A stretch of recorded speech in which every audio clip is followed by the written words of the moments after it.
غربة للرجالة. الله يخليك. وحد وحشك في مصر؟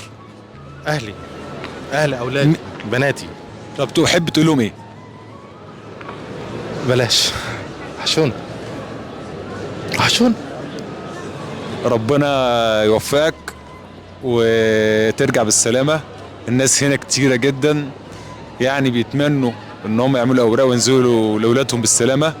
فبإذن الله بكرة قريب والسنة الجاية نتقابل وتقول لي يا محمد يا خميس انا الحمد لله ربنا كرمني ونازل مصر قريب وتكون واخد هدايا وكل حاجة حلوة لاولادك وربنا يبارك لك فيهم. غربة للرجالة. الله يخليك. والناس هنا الفكره كلها ان البنات صغيره سبتهم بس. كلنا عندنا اولاد وكلنا متغربين عشان خاطر عيالنا وعشان نطلع لمستوى عيشه حلو. لا عشانهم هعمل حاجات كتير باذن الله. يستاهلوا. لا يستاهلوا ويستاهلوا ان انت تتغرب ويستاهلوا ان انت تشد على نفسك. بس صدقني ربنا هيكبر بخاطرك وبخاطرنا وبخاطر كل الناس اللي متغربه هنا وسايبه اهليها. الحمد لله. عايز اقول لك يا شادي يعني اصبر وتحمل الغربه في بدايتها كده.